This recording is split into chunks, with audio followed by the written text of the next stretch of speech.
করব। অবশ্যই এই মুহূর্তে যে বড় খবরে আমরা নজর রেখেছি, যে আপডেট আমরা আপনাদের জানাচ্ছি, যোগ্যের তালিকা এসএসসির সুপ্রিম কোর্টে দাবি করা হচ্ছে 19,000 নিয়োগ, এবং আপনাদের জানিয়ে রাখি সুপ্রিম কোর্টে যোগ্য তালিকা।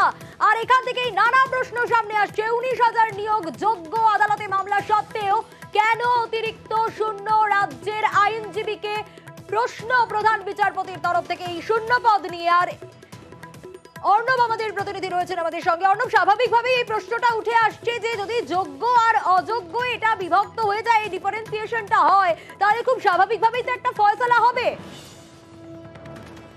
পুরোটাই সুপ্রিম কোর্ট ডিসাইড করবে। সুপ্রিম কোর্ট আমাদের দেশের শীর্ষ আদালত, তাদের ফাইনাল টাচ তাদেরই, অর্থাৎ তারাই শেষ কলটা দেবে।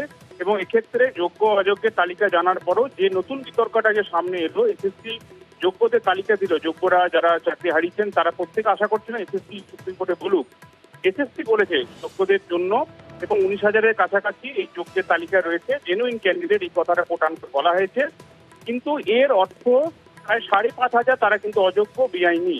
এখন এই 19,000 যোগ্য বলা এসএসসি, এটা একটা নতুন মরণ ফাঁদ হয়ে গেল কিনা, তার জন্য হয়তো সময় কিছুটা লাগবে। সুপ্রিম কোর্টের রায় পর্যন্ত অপেক্ষা করতে হবে, কারণ এসএসসি সুপ্রিম কোর্টে, দেশের সুপ্রিম কোর্টে স্বীকার করে নিল 22% বেআইনি চাকরি ছিল, এবং 22% একটা নিয়োগ প্রক্রিয়া যদি বেআইনি চাকরি হয়, সেটা গ্রুপ ডি গ্রুপ সি সব মিলে গড়ে এই সংখ্যা দেখা যাচ্ছে।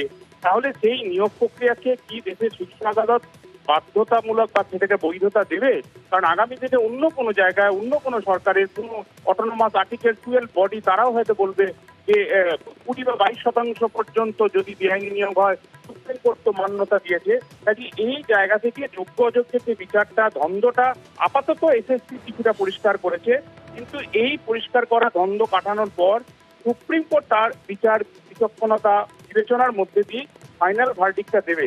এবং এক্ষেত্রে 17 থেকে 18,000 শিক্ষকের চাকরি বাতিল যে হাইকোর্টের রায় হয়েছে, তাদের রাজ্যের মধ্যশিক্ষা পর্ষদ, যাদের অ্যাপয়েন্টিং অথরিটি, এখান থেকে একটা প্রশ্ন স্বাভাবিকভাবেই আসছে যে হাইকোর্ট এই যে আজকে বলল সুপ্রিম কোর্টে এসএসসির তরফ থেকে যে 19,000 নিয়োগ যোগ্য, অর্থাৎ যোগ্য বা অযোগ্যটা ডিফারেন্সিয়েশন হলো, হাইকোর্টে তো এই যোগ্যের তালিকাটা দেয়নি, সুপ্রিম কোর্টে এসএসসি এই যোগ্যের তালিকা দিল। কোথাও গিয়ে কি যোগ্যদের পাশে এসএসসি সুপ্রিম কোর্টে গিয়ে দাঁড়ালো?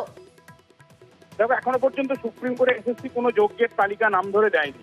শুধুমাত্র এসএসসি তরফে সিনিয়র অ্যাডভোকেট সওয়াল করেছেন, তারা বলেছেন জেনুইন ক্যান্ডিডেট 19,000 অ্যাপ্রক্স, এবং 19,000 কারা সেই তালিকায় জায়গা পাবেন বিভিন্ন নিয়োগ প্রক্রিয়ায়, তার বিস্তারিত এখনো শুনানি পর্বে আসেনি।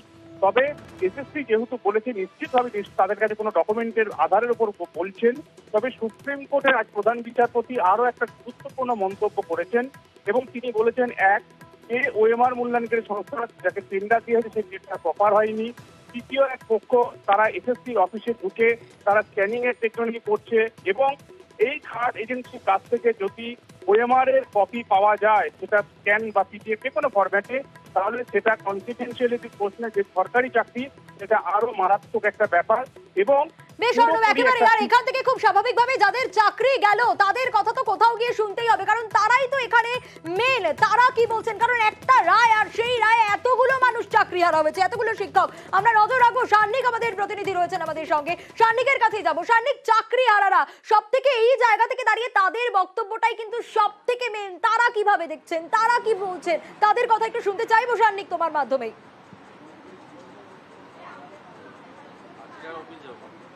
দেখো, একদিকে যখন সুপ্রিম কোর্টে এই হিয়ারিং চলছে, ঠিক তার পাশাপাশি শহীদ মিনারের পাদদেশে সেখানে কিন্তু 6 দিন অনশনে বসে রয়েছেন যারা যোগ্য চাকরিহারা শিক্ষকরা রয়েছেন তারা। আমি একটু কথা বলে নেব। এক্ষেত্রে আজকে যে সংখ্যার কথা বলা হলো সুপ্রিম কোর্টে, এখনো পর্যন্ত কোনো তালিকা যদিও দেয়া হয়নি, কিন্তু সেই তালিকা বা এই সংখ্যার একটা স্পষ্ট একটা ধারণা দেয়া হাইকোর্টের কাছেও তো দেয়া যেত, বা এই যে পরিস্থিতিতে আপনারা পৌঁছলেন সেই পরিস্থিতিতে হয়তো তাহলে আপনারা পৌঁছতেন না।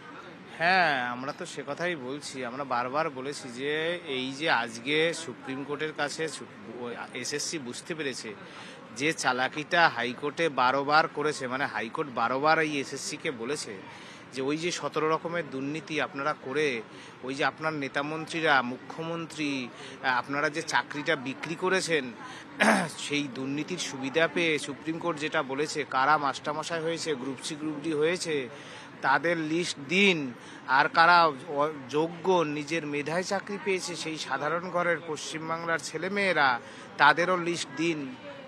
এসএসসি এখন বুঝেছে আর কিছু করার নেই। এই রাজ্যের মুখ্যমন্ত্রী যার কথায় এ রাজ্যের সমস্ত গাছের পাতা নড়ে, মানে তার কথা ছাড়া একটা গাছের পাতাও নড়ে না, মানে যেটা বলতে চাইছি সেই তারা বুঝেছে যে আর উপায় নেই। সুতরাং সুপ্রিম কোর্টে তারা বলেছে যে আমরা হ্যাঁ, আমরা তো আপনাদের মিডিয়ার মাধ্যমে আগেও আমরা জানিয়েছি, আমরা এদেশের বিচার ব্যবস্থা আমরা নিশ্চয়ই ন্যায় প্রতিষ্ঠা করবে। আর আমরা তো ন্যায়ের পথে, আমরা তো ঘুষ দিয়ে চাকরিটা পাইনি, আমরা তো নিজের মেধায় চাকরি পেয়েছি, সেজন্যই তো চাকরি খুইয়ে আজ অনশনে 6 দিন অতিবাহিত। সুতরাং সেই এসএসসি এবং এ রাজ্যের সরকার তাদের তো মুখ পুড়ে গেছে, তারা তাই বাধ্য হয়েছে যে সুপ্রিম কোর্টে যে এই যে একেবারে একটা সান্নিক, তারা সংখ্যা বলতে বলছে- চাইছে তারা তাদের চাকরিটা ফিরে পাক, এই মুহূর্তে এটাই তাদের সবথেকে বড় দাবি। বেশ।